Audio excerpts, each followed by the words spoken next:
Good morning, dear students. Now we let us discuss about the new topic, human health and diseases. Health is a state of complete physical, mental, social well-being, not merely the absence of diseases or infirmity. ಇಲ್ಲಿ infirmity ಅಂದ್ರೆ weakness. Health is a state of complete physical, mental, social well-being and not merely the absence of diseases or infirmity. ಇನ್ನು diseases ಅಂದ್ರೆ disease is a condition in which body functions are disturbed either temporarily or permanently. ಈಗ ಡಿಸೀಸಸ್ಗಳನ್ನು ನಾವು ನೋಡ್ತಾ ಹೋದ ಹಾಗೆ ಹ್ಯೂಮನ್ನಲ್ಲಿ ತುಂಬ varieties of ಡಿಸೀಸಸ್ಗಳನ್ನು ನಾವು ಕಾಣ್ತಿದ್ದೀವಿ. These diseases are of many types are again classified into two types, infectious diseases and non infectious diseases. Infectious diseases ಅಂದರೆ ಏನು, ನಾನ್ ಇನ್ಫೆಕ್ಷಿಯಸ್ ಡಿಸೀಸಸ್ ಅಂದರೆ ಏನು? The disease not remain confined to the person who develops. ಅಂದರೆ disease ಯಾವ ವ್ಯಕ್ತಿಗೆ ಬಂದಿರುತ್ತೆ ಅವರಿಗೆ ಮಾತ್ರ ರೆಸ್ಟ್ರಿಕ್ಟ್ ಆಗದೇನೆ ಅದು ಬೇರೆಯವರಿಗೂ ಕೂಡ ಸ್ಪ್ರೆಡ್ ಆದರೆ, ಅದು ಹರಡಿದರೆ ಅದನ್ನು ಇನ್ಫೆಕ್ಷಿಯಸ್ ಡಿಸೀಸ್ ಅಂತ ಕರಿತೀವಿ. The disease do not remain confined to the person who develops. ಅಂದರೆ ಯಾವ ವ್ಯಕ್ತಿಗೆ ಡಿಸೀಸ್ ಬಂದಿದೆ ಅವರಿಗೆ ಮಾತ್ರ ಅದು ಸೀಮಿತ ಆಗದೇನೆ ಅವರಿಂದ ಅದು ಬೇರೆಯವರಿಗೂ ಕೂಡ ಹರಡಿದರೆ ಆ ಒಂದು ಡಿಸೀಸಸ್ಸನ್ನು ಇನ್ಫೆಕ್ಷಿಯಸ್ ಡಿಸೀಸಸ್ ಅಂತ ಕರಿತೀವಿ. ಅದು ಹಾಗೆ ಒಬ್ಬರಿಂದ ಮತ್ತೊಬ್ಬರಿಗೆ ಸ್ಪ್ರೆಡ್ ಆಗ್ತಾ ಹೋಗುತ್ತೆ. They are also called communicable diseases. ಇವು ಒಂದು ಬಗೆಯ ಡಿಸೀಸಸ್. ಇನ್ನು the disease remain confined to the person who develops it and not spread to others ಅಂದರೆ they are called non infectious disease or non communicable disease. ಅಂದರೆ ಇಲ್ಲಿ ಏನಾಗುತ್ತೆ, ಯಾವ ವ್ಯಕ್ತಿಗೆ ಡಿಸೀಸ್ ಬಂದಿರುತ್ತೆ ಅದು ಅವರಿಗೆ ಮಾತ್ರ ರೆಸ್ಟ್ರಿಕ್ಟ್ ಆಗುತ್ತೆ, ಅದು ಅವರಿಂದ ಬೇರೆಯವರಿಗೆ ಹರಡಲ್ಲ. ಈಗ ಈ ಒಂದು ಸೆಕೆಂಡ್ ಇಯರ್ ಸಿಲೆಬಸ್ಸಲ್ಲಿ ಕೆಲವು ಡಿಸೀಸಸ್ಗಳನ್ನು ಕೊಟ್ಟಿದ್ದಾರೆ. ಅದರಲ್ಲಿ ನಾವು ಏನೇನು ಡಿಸ್ಕಸ್ ಮಾಡ್ತೀವಿ ಅಂದರೆ ಇಲ್ಲಿ ಹೆಲ್ತ್ ಅಂದರೆ ಏನು ಅನ್ನೋದನ್ನು ನಾವು ನೋಡ್ತೀವಿ. ಡಿಸೀಸಸ್ಗಳಂದರೆ ಏನು ಮತ್ತು ಅದರಲ್ಲಿ ಟೈಪ್ ಈಗಾಗಲೇ ಹೇಳಿದೆ ನಾನು, ಇನ್ಫೆಕ್ಷಿಯಸ್ ಡಿಸೀಸಸ್ ಅಂತ ಬರುತ್ತೆ ಮತ್ತು ನಾನ್ ಇನ್ಫೆಕ್ಷಿಯಸ್ ಡಿಸೀಸಸ್ ಬರುತ್ತೆ. ಇನ್ನು general factor causing diseases. So ಈ ಡಿಸೀಸಸ್ಗಳ ಒಂದು ಕ್ಯಾರೆಕ್ಟರ್ಸ್ಗಳು ಏನು ಅನ್ನೋದು.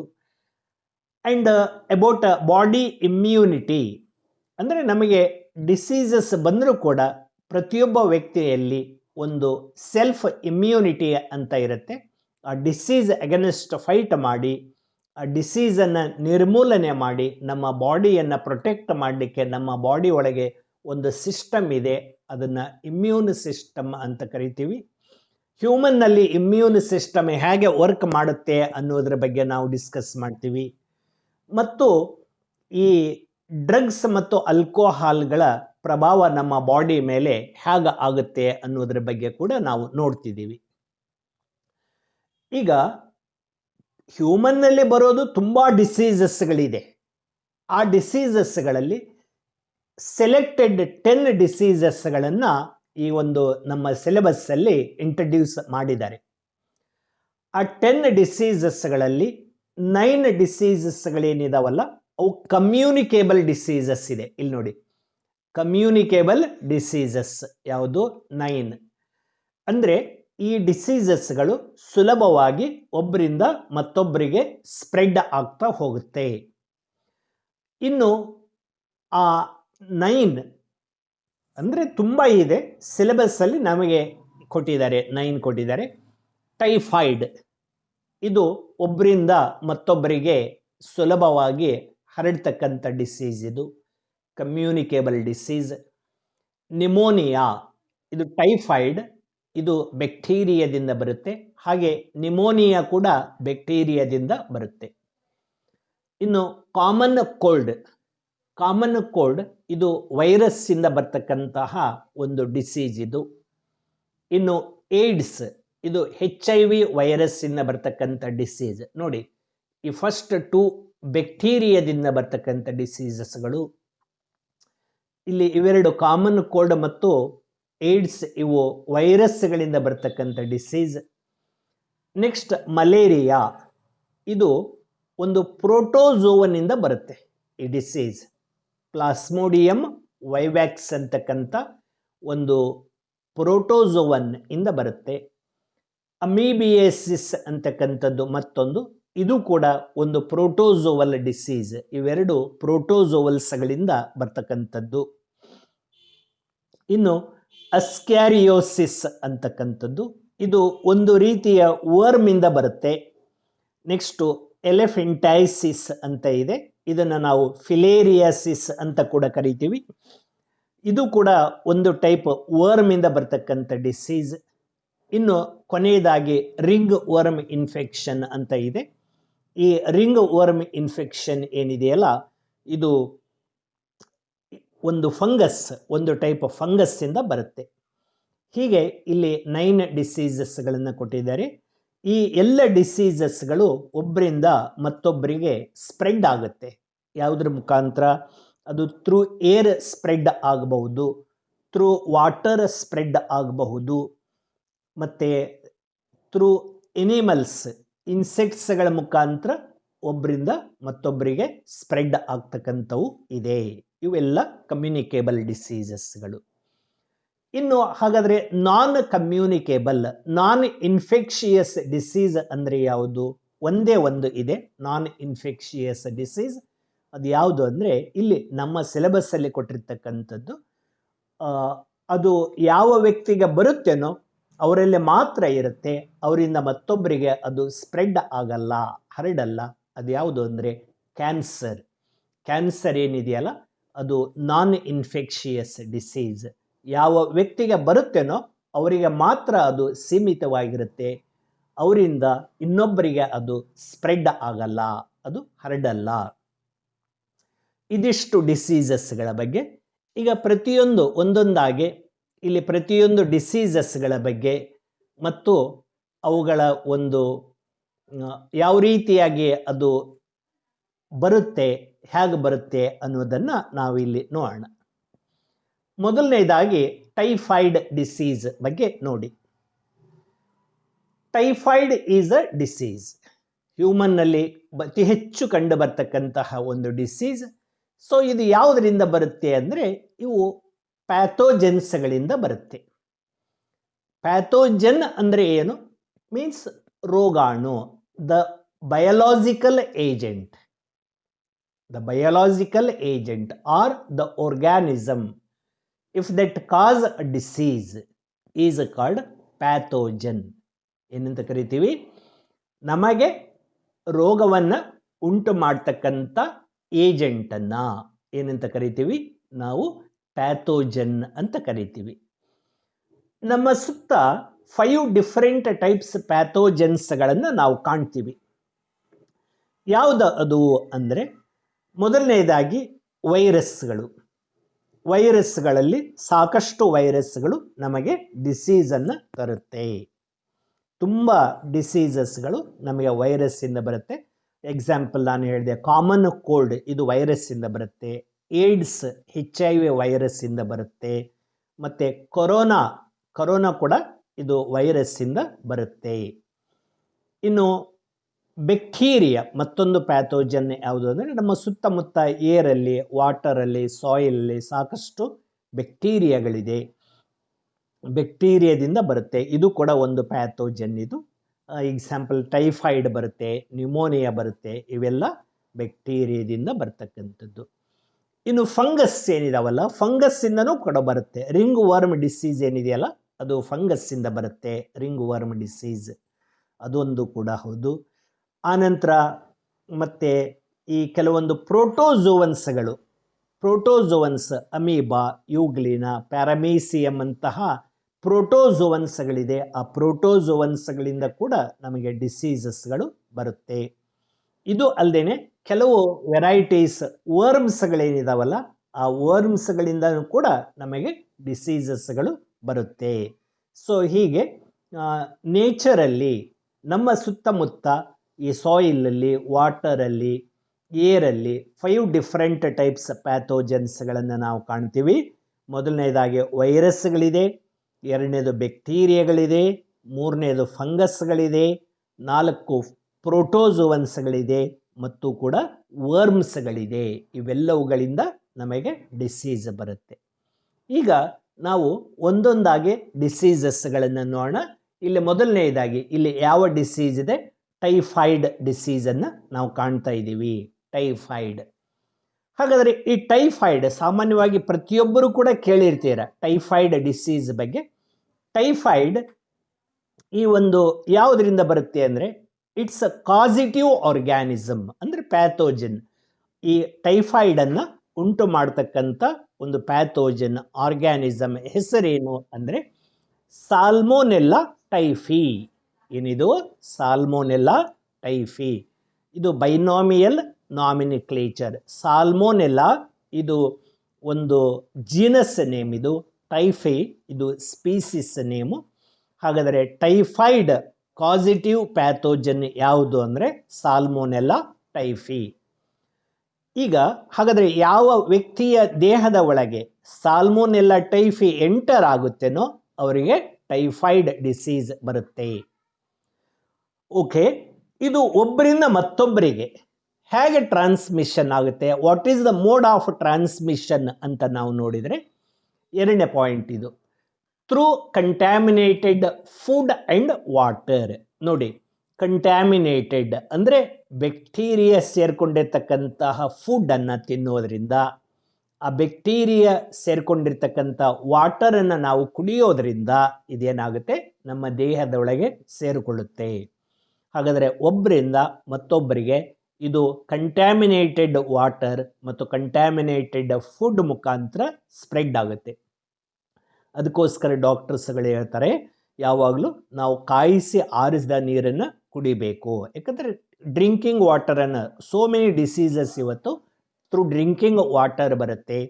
ಹಾಗಾಗಿ ಆ ವಾಟರನ್ನು ನಾವು ಚೆನ್ನಾಗಿ ಬಾಯ್ಲ್ ಮಾಡಿ ಫಿಲ್ಟರ್ ಮಾಡಿಕೊಂಡು ನಾವು ಕುಡಿಯೋದರಿಂದ ಸಾಕಷ್ಟು ಡಿಸೀಸಸ್ಗಳು ನಮಗೆ ಬರದ ಹಾಗೆ ನಾವು ನೋಡ್ಕೋಬೋದು. ಮತ್ತು ಈ ಫುಡ್ಡನ್ನು ತಿನ್ನಬೇಕಾದ್ರೆ ಓಪನ್ ಏರಲ್ಲಿ ಇಟ್ಟಿರತಕ್ಕಂಥ, ಸ್ಟ್ರೀಟ್ ಸೈಡಲ್ಲಿ ಇರ್ತಕ್ಕಂಥ ಫುಡ್ಡನ್ನು ಸಾಧ್ಯವಾದಷ್ಟು ಅವಾಯ್ಡ್ ಮಾಡಬೇಕು. ಯಾಕಂದರೆ ಆ ರೋಡ್ ಸೈಡ್ ಇಟ್ಟಿರ್ತಕ್ಕಂಥ ಫುಡ್ಡಲ್ಲಿ ಸಾಕಷ್ಟು ಏರಲ್ಲಿರ್ತಕ್ಕಂಥ ಬ್ಯಾಕ್ಟೀರಿಯಾಗಳು ಬಂದು ಕೂತಿರುತ್ತೆ. ಅಂತಹ ಫುಡ್ಡನ್ನು ನಾವು ಸೇವನೆ ಮಾಡೋದ್ರಿಂದ ಸುಲಭವಾಗಿ ಆ ಬ್ಯಾಕ್ಟೀರಿಯಾ ನಮ್ಮ ಬಾಡಿಯನ್ನು ಎಂಟರ್ ಆಗುತ್ತೆ. ಇದು ಮೋಡ್ ಆಫ್ ಟ್ರಾನ್ಸ್ಮಿಷನ್ ಯಾವುದು?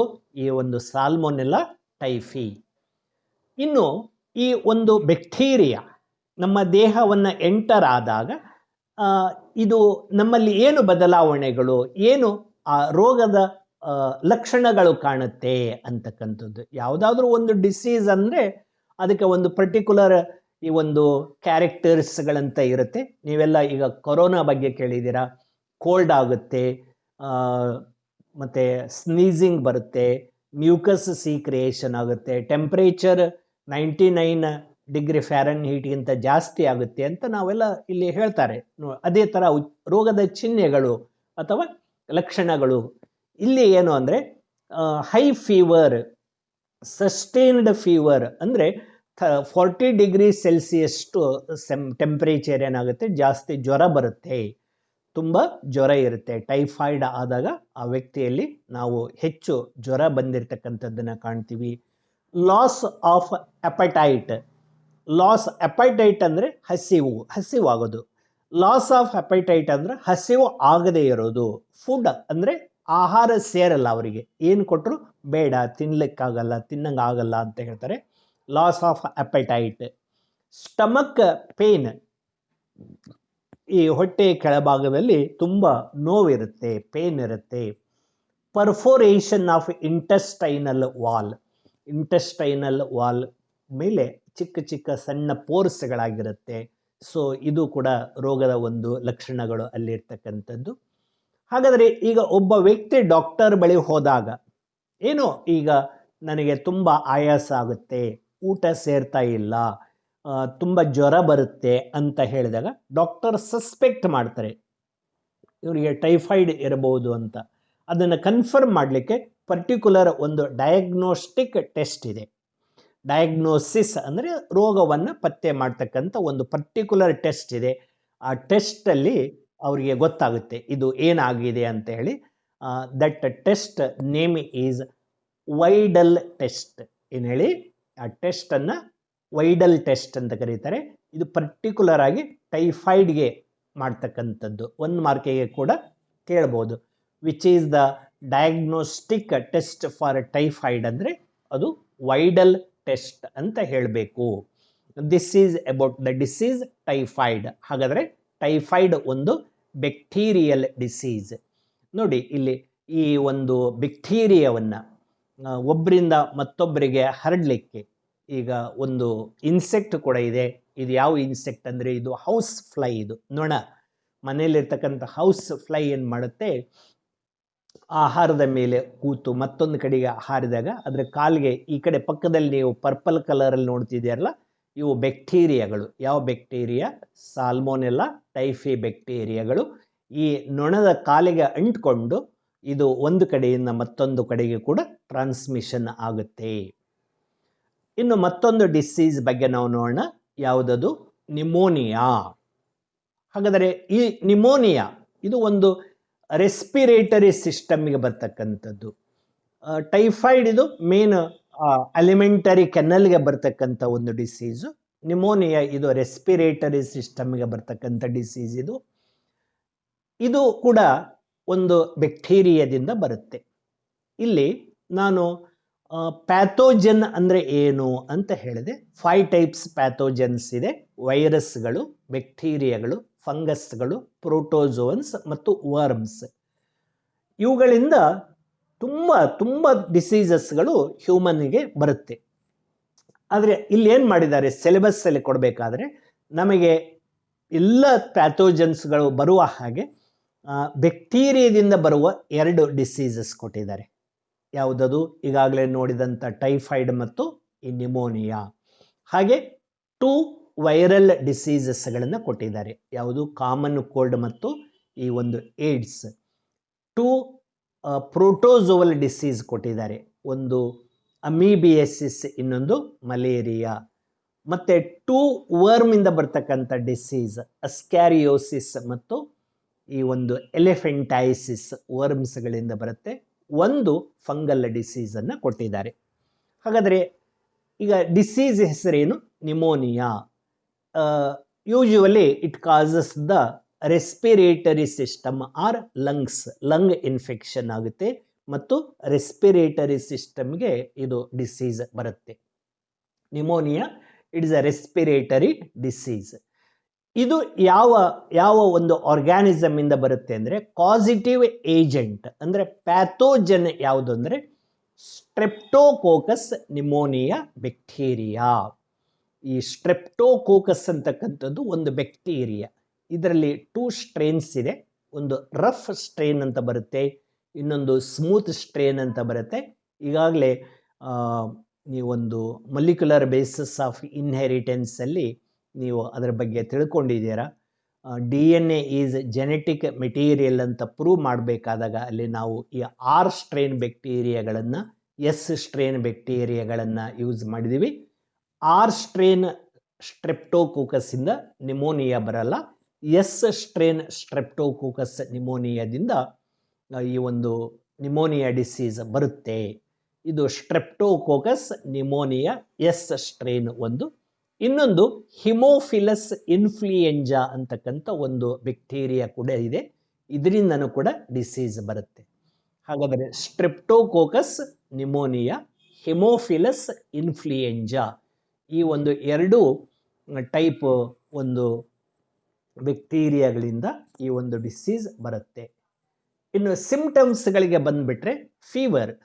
ಸೊ ನಿಮೋನಿಯಾ ಇದ್ದಂಥ ವ್ಯಕ್ತಿಗೆ ಇಲ್ಲಿ ಒಂದು ತುಂಬ ಜ್ವರ ಇದ್ದೇ ಇರುತ್ತೆ, ಫೀವರ್ ಇರುತ್ತೆ. ಮತ್ತು it is followed by chill. ಸ್ವಲ್ಪ ಜ್ವರ ಇರುತ್ತೆ, ಸ್ವಲ್ಪ ಅದಾದ ನಂತರ ತುಂಬ ಚಳಿ ಆಗ್ತಕ್ಕಂಥದ್ದು, ಚಳಿ ಜ್ವರ ಬರುತ್ತೆ. ಡಾಕ್ಟರ್ ಬಳಿ ಹೋದಾಗ ಪೇಷಂಟ್ಸ್ ಸಿಂಪ್ಟಮ್ ಹೇಳಿದರೆ ನಮಗೆ ಚಳಿ ಜ್ವರ ಆಗ್ತಾ ಇದೆ. ಇನ್ನು ಕಾಫ್, ಮೇಲೆ ಕಾಫ್ ಬರುತ್ತೆ, ಯಾಕಂದರೆ ಲಂಗ್ಸ್ಗಳಲ್ಲಿ ಮ್ಯೂಕಸ್ ಸೀಕ್ರಿಯೇಷನ್ ಆಗಿ ಅಲ್ಲಲ್ಲಿ ಕಲೆಕ್ಟ್ ಆಗಿ ಬ್ಲಾಕ್ ಆಗ್ತಾ ಇರುತ್ತೆ, ಉಸಿರಾಡಿಸ್ಲಿಕ್ಕೆ ತೊಂದರೆ ಆಗುತ್ತೆ. ಅದನ್ನು ಕ್ಲಿಯರ್ ಮಾಡಲಿಕ್ಕೋಸ್ಕರ ಕಾಫ್ ಬರುತ್ತೆ. ಆ್ಯಂಡ್ ಹೆಡೇಕ್, ತಲೆನೋವು ತುಂಬ ಜಾಸ್ತಿ ಇರುತ್ತೆ, ಬಾಡಿ ಪೇನ್ ಇರುತ್ತೆ. Lips and nails turn to bluish, ಅಂದರೆ ಲಂಗ್ಸ್ಗಳು ಇನ್ಫೆಕ್ಷನ್ ಆಗಿರೋದ್ರಿಂದ ಬ್ಲಡ್ಗೆ ಸಫಿಸಿಯೆಂಟ್ ಆಕ್ಸಿಜನ್ ಸಿಗಲ್ಲ. ಹೀಗಾಗಿ ಈ ಆಕ್ಸಿಜನ್ ಪ್ರಮಾಣ ಬ್ಲಡ್ಡಲ್ಲಿ ಕಡಿಮೆಯಾಗಿ ಕಾರ್ಬನ್ ಡೈಆಕ್ಸೈಡ್ ಪ್ರಮಾಣ ಜಾಸ್ತಿ ಆದರೆ ಆ ಥರ ಬ್ಲೂಯಿಶ್ ಕಲರನ್ನು ಅದು ಕೊಡುತ್ತೆ. ಅದನ್ನು ನಾವಿಲ್ಲಿ ಕಾಣ್ತಿದ್ದೀವಿ. ಇನ್ನು ಮೋಡ್ ಆಫ್ ಟ್ರಾನ್ಸ್ಮಿಷನ್, ಒಬ್ಬ ವ್ಯಕ್ತಿಯಿಂದ ಮತ್ತೊಬ್ಬ ವ್ಯಕ್ತಿಗೆ ಇದು ಹೇಗೆ ಸ್ಪ್ರೆಡ್ ಆಗುತ್ತೆ. ನಿಮೋನಿಯಾ ಅಂದರೆ ಈ ಒಂದು ಬ್ಯಾಕ್ಟೀರಿಯಲ್ ಡಿಸೀಸ್ ನೋಡಿ, the bacteria spread through droplets released by infected person by sharing glass utensils with infected person. ಇದು ಸಾಮಾನ್ಯವಾಗಿ ಈ ಒಂದು ಯಾವ ವ್ಯಕ್ತಿಗೆ ನಿಮೋನಿಯಾ ಬಂದಿರುತ್ತೆ ಅವನು ಸೀನುವುದರಿಂದ, ಸೀನ್ ಅಂದರೆ ಸ್ನೀಸ್, ಬೈ ಸ್ನೀಸ್ ಏನಾಗುತ್ತೆ, ಲಂಗ್ಸಲ್ಲಿರ್ತಕ್ಕಂಥ ಚಿಕ್ಕ ಚಿಕ್ಕ ಫೈನ್ ಡ್ರಾಪ್ಲೆಟ್ಸ್ಗಳು ಹೊರಬರುತ್ತೆ. ಜೋರಾಗಿ ಕೆಮ್ಮಿದಾಗ ಒಳಗೆ ಇರ್ತಕ್ಕಂಥ ಡ್ರಾಪ್ಲೆಟ್ಸ್ಗಳು ಹೊರಬರುತ್ತೆ. ಅದರಲ್ಲಿ ಸಾಕಷ್ಟು ಈ ಒಂದು ಬ್ಯಾಕ್ಟೀರಿಯಾಗಳು ಇರುತ್ತೆ. ಆ ಬ್ಯಾಕ್ಟೀರಿಯಾಗಳು ಏರಲ್ಲಿ ಇದ್ದಾಗ ಆ ಏರನ್ನು ಮತ್ತೊಬ್ಬ ವ್ಯಕ್ತಿ ಇನ್ಸ್ಪೈರ್ ಮಾಡಿಬಿಟ್ರೆ, ತೊಗೊಂಡ್ಬಿಟ್ರೆ ಈ ವ್ಯಕ್ತಿಯಿಂದ ಮತ್ತೊಬ್ಬ ವ್ಯಕ್ತಿಗೆ ಅದು ಸ್ಪ್ರೆಡ್ ಆಗುತ್ತೆ. ಹೀಗೆ ಮೇನ್ ಡ್ರಾಪ್ಲೆಟ್ಸ್ಗಳ ಮುಖಾಂತರ ಅದು ಸ್ಪ್ರೆಡ್ ಆಗುತ್ತೆ ಅಂತಕ್ಕಂಥದ್ದು this is about the disease pneumonia. Next another disease is common cold. ಪ್ರತಿಯೊಬ್ಬರು ಕೇಳಿರ್ತೀರ ಮತ್ತು ಪ್ರಪಂಚದ ಎಲ್ಲ ವ್ಯಕ್ತಿಗಳಿಗೆ ಒಂದಿಲ್ಲ ಒಂದು ಸಾರಿ ಈ ಒಂದು ಡಿಸೀಸ್ ಬಂದು ಹೋಗಿರುತ್ತೆ. ಕಾಮನ್ ಕೋಲ್ಡ್ ಆಗ್ತಕ್ಕಂಥದ್ದು ಸರ್ವೇ ಸಾಮಾನ್ಯ. ಈ ಒಂದು ಕೋಲ್ಡ್ ವೈರಸ್ಸಿಂದ ಬರುತ್ತೆ. ಆ ವೈರಸ್ ಯಾವುದು ಅಂದರೆ ಕಾಸಿಟಿವ್ ವೈರಸ್, ರೈನೋ ವೈರಸ್. ಇಲ್ಲಿ ನೀವು ಪ್ರತಿಯೊಂದು ಕಾಸಿಟಿವ್ ಏಜೆಂಟನ್ನು you have to remember it. For 1 mark they will ask which is the causative agent of the typhoid, which is the causative agent of the pneumonia, which is the causative agent of the common cold. ಹೀಗೆ ಯಾವುದಾದ್ರೂ ಒಂದು disease ಒಂದು ಪ್ಯಾಥೋಜನನ್ನು ಕೇಳ್ತಾರೆ, ಅಥವಾ 5 ಮಾರ್ಕಿಗೆ 5 ಡಿಸೀಸಸ್ಸನ್ನು ಕೊಟ್ಟು ಆ ಒಂದೊಂದು disease causative agent ಯಾವುದು ಅಂತ ಹೇಳಿ 5 ಮಾರ್ಕಿಗೆ ಕೂಡ ಒಂದು ಸಾರಿ ಕೇಳಿದ್ದಾರೆ. ಈಗಾಗಲೇ ಹೇಳಿದೆ, salmonella typhi is the causative pathogen of the typhoid. Streptococcus and haemophilus influenza are the causative agent of pneumonia. Here rhino virus, virus ಅಂದರೆ ತುಂಬ ವೆರೈಟೀಸ್ ವೈರಸ್ಗಳಿದೆ, ಅದರಲ್ಲಿ rhino virus will causes the common cold. ಇನ್ನು ಸಿಂಪ್ಟಮ್ಸ್ಗಳಿಗೆ ಬಂದುಬಿಟ್ರೆ nasal congestion. Nasal congestion ಅಂದರೆ respiratory inflammation ಆಗ್ತಕ್ಕಂಥದ್ದು, throat infection, ಗಂಟಲಲ್ಲಿ ಕಡಿತ ಬರ್ತಕ್ಕಂಥದ್ದು, ಆ ಗಂಟಲು ಇನ್ಫೆಕ್ಷನ್ ಆಗ್ತಕ್ಕಂಥದ್ದು, ಅಲ್ಲಿ ಪೇನ್ ಬರ್ತಕ್ಕಂಥದ್ದು. ಆಮೇಲೆ ಕಾಫ್, ಹೀಗೆ ಕಲೆಕ್ಟ್ ಆದ ಮ್ಯೂಕಸ್ಸನ್ನು ಫ್ರೀಕ್ವೆಂಟಾಗಿ ಹೊರ ಹಾಕಲಿಕ್ಕೆ ಆಗಾಗ ಕೆಮ್ಮು ಬರ್ತಕ್ಕಂಥದ್ದು. ಇನ್ನು ಹೆಡೇಕ್ ಬರುತ್ತೆ, ಟೈರ್ಡ್ನೆಸ್, ಶೀತ ಆದಾಗ, ಕೋಲ್ಡ್ ಆದಾಗ ಪರ್ಸನ್ ಟಯರ್ಡ್ ಆಗ್ತಾರೆ, ಸುಸ್ತಾಗುತ್ತೆ, ದಣಿವಾಗುತ್ತೆ, ಆಯಾಸ ಆಗ್ತಕ್ಕಂಥದ್ದನ್ನು ನಾವು ಕಾಣ್ತಿದ್ದೀವಿ. ಇನ್ನು ಈ ಕಾಮನ್ ಕೋಲ್ಡನ್ನು ತರ್ತಕ್ಕಂಥ ರೈನೋ ವೈರಸ್ ಒಬ್ಬರಿಂದ ಮತ್ತೊಬ್ಬರಿಗೆ ಹೇಗೆ ಹರಡುತ್ತೆ, what is the mode of ಸ್ಪ್ರೆಡ್ಡಿಂಗ್ ಅಂತ ನಾವು ನೋಡಿದರೆ ಥ್ರೂ ಎನಿ ಆಬ್ಜೆಕ್ಟ್ ಅಂತ ಹೇಳ್ಬೋದು. ಈಗ ಕೋಲ್ಡ್ ಆದಂಥ ವ್ಯಕ್ತಿ ಮುಟ್ಟಿರ್ತಕ್ಕಂಥ ಬುಕ್ಸ್ಗಳಿರ್ಬೋದು, ಪೆನ್ಸ್ಗಳಿರ್ಬೋದು, ಕಪ್ಸ್ ಇರ್ಬೋದು, ಕೀಬೋರ್ಡು, ಮೊಬೈಲ್. ಸೊ ಈ ಯಾವುದೇ ಒಂದು ಆಬ್ಜೆಕ್ಟ್ಗಳು ಅವನು ಮುಟ್ಟಿದ್ದರೆ ಅದಕ್ಕೆ ವೈರಸ್ ಅಂಟಿಕೊಂಡಿರುತ್ತೆ. ಅದನ್ನು ಮುಟ್ಟಿರ್ತಕ್ಕಂಥ ಮತ್ತೊಬ್ಬ ವ್ಯಕ್ತಿಗೆ ಕೂಡ ಅದು ಸುಲಭವಾಗಿ ಬಂದುಬಿಡತ್ತೆ ಅಂತಕ್ಕಂಥದ್ದು. ಇನ್ನು ಮತ್ತೊಂದು ಡಿಸೀಸ್ ಯಾವುದು ಅಂದರೆ ಇಲ್ಲಿ ಮಲೇರಿಯಾ ಕೂಡ ಇದು ಒಂದು ಪ್ಲಾಸ್ಮೋಡಿಯಂ ಅಂತಕ್ಕಂಥ ಪ್ರೋಟೋಜೋವನ್ನಿಂದ ಬರುತ್ತೆ. ಏನಿದು ಪ್ರೋಟೋಜೋವನ್ನಿಂದ ಬರುತ್ತೆ. ಯಾವುದದು ಅಂದರೆ ಪ್ಲಾಸ್ಮೋಡಿಯಂ. ಅದರಲ್ಲಿ 4 ಸ್ಪೀಸೀಸ್ಗಳಿದೆ. ಆ 4 ಸ್ಪೀಸೀಸ್ ಪ್ಲಾಸ್ಮೋಡಿಯಂ ಸ್ಪೀಸೀಸ್ಗಳಿಂದ ಮಲೇರಿಯಾ ಡಿಸೀಸ್ ಬರುತ್ತೆ. ಮತ್ತು ಒಬ್ಬರಿಂದ ಮತ್ತೊಬ್ಬರಿಗೆ ಈ ಮಲೇರಿಯಾ ಹೇಗೆ ಟ್ರಾನ್ಸ್ಮಿಷನ್ ಆಗುತ್ತೆ ಅಂದರೆ through infected female anopheles mosquito. ನೋಡಿ, ಮಸ್ಕಿಟೋದ ಮುಖಾಂತರ ಯಾವುದು ಅದು female infected female anopheles mosquito ಮುಖಾಂತರ ಒಬ್ಬರಿಂದ ಮತ್ತೊಬ್ಬರಿಗೆ ಹರಡುತ್ತೆ. ಈ ಮಸ್ಕಿಟೋ ಬೈಟ್ ಮಾಡೋದ್ರಿಂದನೇ ಮಲೇರಿಯಾ ಬರಲ್ಲ. ಆ ಮಲೇರಿಯಾ ಬಂದ ವ್ಯಕ್ತಿಗೆ ಅದು ಬೈಟ್ ಮಾಡಿದರೆ ಮಸ್ಕಿಟೋ ಇನ್ನೊಬ್ಬ ಹೆಲ್ದಿ ಪರ್ಸನ್ಗೆ ಬೈಟ್ ಮಾಡಿದರೆ ಅದು ಜಸ್ಟ್ ಟ್ರಾನ್ಸ್ಮಿಟ್ ಮಾಡುತ್ತೆ. ಹಾಗಾಗಿ ಒಂದು ಮಸ್ಕಿಟೋ ಏನಿದೆಯಲ್ಲ, just it is a vector ಅಂತ ನಾವು ಹೇಳಬಹುದು. ಇನ್ನು ಮಲೇರಿಯಾ ಬಂದಂಥ ವ್ಯಕ್ತಿಯಲ್ಲಿ ರೋಗದ ಲಕ್ಷಣಗಳು ಏನಿರುತ್ತೆ ಅಂದರೆ ಹೈ ಫೀವರ್ ಇರುತ್ತೆ, ತುಂಬ ಜ್ವರ ಇರುತ್ತೆ, ಮತ್ತು ಅಷ್ಟೇ ಚಳಿ ಕೂಡ ಬರುತ್ತೆ. ಹಾಗಾಗಿ ಚಳಿ ಜ್ವರ ಬರ್ತಕ್ಕಂಥದ್ದು. ಲಾಸ್ ಆಫ್ ಅಪೆಟೈಟ್ ಅಂದರೆ ಹಸಿವು ಆಗದೆ ಇರತಕ್ಕಂಥದ್ದು, ಊಟ ಸೇರದೆ ಇರತಕ್ಕಂಥದ್ದು. ಸ್ಲೀಪ್ಲೆಸ್ನೆಸ್ ನಿದ್ದೆ ಬಾರದೆ ಇರತಕ್ಕಂಥದ್ದು, ನಿದ್ದೆ ಬರಲ್ಲ, ಹಸಿವಾಗಲ್ಲ, ಬಾಡಿ ಎಲ್ಲ ಪೇನ್ ಆಗಿರುತ್ತೆ. ಒಂದು ಸಾರಿ ತುಂಬ ಜ್ವರ ಬರುತ್ತೆ, ಮತ್ತು ಸ್ವಲ್ಪ ಹೊತ್ತಿಗೆ ತುಂಬ ಚಳಿ ಆಗುತ್ತೆ. ಹೀಗೆ ಆಲ್ಮೋಸ್ಟ್ ಇಲ್ಲಿ ನೋಡಿ, ಮಲೇರಿಯಾ ಬಂದರೆ ಆಲ್ಮೋಸ್ಟ್ ಬಾಡಿಯ ಎಲ್ಲ ಭಾಗಗಳು ಕೂಡ ಇಲ್ಲಿ ಅಫೆಕ್ಟ್ ಮಾಡುತ್ತೆ. ಇಲ್ಲಿ ತುಂಬ ಪೇನ್ ಆಗುತ್ತೆ, ಮಸ್ಕ್ಯುಲರ್ ಪೇನನ್ನು ನಾವು ಕಾಣ್ತಿದ್ದೀವಿ. ಆಮೇಲೆ ಆಯಾಸ ಆಗುತ್ತೆ, ಫಟಿಗ್ ಅಂದರೆ ದಣಿವಾಗೋದು, ಆಯಾಸ ಆಗ್ತಕ್ಕಂಥದ್ದು. ಆನಂತರ ಫೀವರ್, ತುಂಬ ಜ್ವರ ಬರುತ್ತೆ, ಮತ್ತು ತುಂಬ ತಲೆನೋವು, ಹೆಡೇಕ್ ಇರುತ್ತೆ, ಮತ್ತು ಸ್ಕಿನ್ ಮೇಲೆ ಬೆವರು ಬರುತ್ತೆ, ಮತ್ತು ಚಳಿ ಆಗುತ್ತೆ. ಜ್ವರ ಬಂದ ತಕ್ಷಣ ಬಟ್ಟೆ ಎಲ್ಲ ವೆಟ್ಟಾಗುವಷ್ಟು ಬೆವರು ಬರುತ್ತೆ. ಆಮೇಲೆ ಡ್ರೈ ಕಾಫ್ ಬರುತ್ತೆ. ಸೊ ಮತ್ತು ಕೆಲವೊಂದು ಸಾರಿ ತುಂಬ ಸೀವಿಯರ್ ಇದ್ದಾಗ ವಾಮಿಟಿಂಗ್ ಆಗ್ತಕ್ಕಂಥದ್ದು, ಮತ್ತು ವಾಮಿಟಿಂಗ್ ಸೆನ್ಸೇಷನ್ ಬರುತ್ತೆ, ಅದನ್ನು ನೌಸಿ ಅಂತ ಕರಿತೀವಿ. ಸೊ ಈ ರೀತಿಯ ಬಾಡಿಯ ಎಲ್ಲ ಪಾರ್ಟ್ಸ್ಗಳ ಮೇಲೆ ಅದು ಪ್ರಭಾವವನ್ನು ಬೀರುತ್ತೆ. ಇನ್ನು ಈ ಒಂದು ಮಲೇರಿಯಾ ಹೇಗೆ ಅಂದರೆ, ಇದು ಫೀಮೇಲ್ ಅನಾಫಿಲಸ್ ಮಸ್ಕಿಟೋ. ಇದು ನಮ್ಮನ್ನು ಕಚ್ಚಿದಾಗ, ಬೈಟ್ ಮಾಡಿದಾಗ, ಇದರ ಸಲೈವರಿ ಗ್ಲ್ಯಾಂಡ್ಸಲ್ಲಿ ಏನು ಇರ್ತಲ್ಲ ಆ ಪ್ಲಾಸ್ಮೋಡಿಯಂ, ಅದನ್ನು ಸ್ಪೋರೋಜುವಾಯ್ಡ್ಸ್ ಅಂತ ಕರಿತೀವಿ. So that sporozoites transfer from salivary glands of female anopheles mosquito to a person by a mosquito bite. So that sporozoids once enter into a human body, they finally reaches the liver, and in a liver they multiply repeatedly by mitotic division, and that daughter cells producer are called the merozoites. When that hepatic cells of the liver burst, that merozoites released into a blood. ನೋಡಿ, first ಎಲ್ಲಿರುತ್ತೆ ಅದು infected female anopheles ಮಸ್ಕಿಟೋದ salivary gland ಇಲ್ಲಿರುತ್ತೆ. ಇಲ್ಲಿಂದ ಇದು ಯಾವಾಗ ನಮಗೆ byte ಮಾಡುತ್ತೆ, ಅದು ನಮ್ಮ ಬ್ಲಡ್ ಒಳಗೆ ಬರುತ್ತೆ. ಬ್ಲಡ್ನಿಂದ ಅದು ನಮ್ಮ ಲಿವರ್ ಸೇರಿಕೊಳ್ಳುತ್ತೆ. ಲಿವರ್ ಒಳಗೆ ಮಲ್ಟಿಪ್ಲಿಕೇಶನ್ ಆಗಿ ಸ್ಪೋರೋಜುವಾಯ್ಡ್ಸ್ಗಳಿದ್ದು ಮೀರೋಜುವಾಯ್ಡ್ಸ್ಗಳಾಗುತ್ತೆ. ಲಿವರ್ ಸೆಲ್ಸ್ ಬರ್ಸ್ಟ್ ಆದ ನಂತರ ಹೊರಬರುತ್ತೆ ಯಾವುದು merozoites, that enter into red blood cell.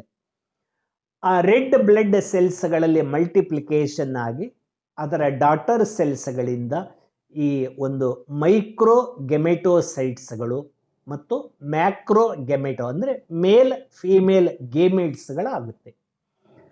ಹೀಗೆ ಹ್ಯೂಮನ್ನಲ್ಲಿ ಸ್ಪೋರೋಜುವಾಯ್ಡ್ಸ್ಗಳಾಗಿ ಬಂದಿದ್ದು ಕೊನೆಗೆ ಮೇಲ್ ಫೀಮೇಲ್ ಗೇಮೇಟ್ಸ್ಗಳಾಗುತ್ತೆ. ಇದನ್ನು ಎಸೆಕ್ಶುವಲ್ ರೀಪ್ರೊಡಕ್ಷನ್ ಅಂತ ಕರಿತೀವಿ. ಮತ್ತು ಇನ್ನೊಂದು ಮಸ್ಕಿಟೋ ಬಂದು ಆ ವ್ಯಕ್ತಿಯನ್ನು ಕಚ್ಚಿದಾಗ through blood meal that macrogametocytes microgametocytes enter into the mosquito body. ಯಾವುದು? ಫೀಮೇಲ್ ಎನಾಫಿಲಸ್ ಮಸ್ಕಿಟೋ ಬಾಡಿಗೆ ಹೋಗುತ್ತೆ. And in the stomach of the female anopheles mosquito, that male gametocytes and female gametocytes are fused. That process is called fertilization.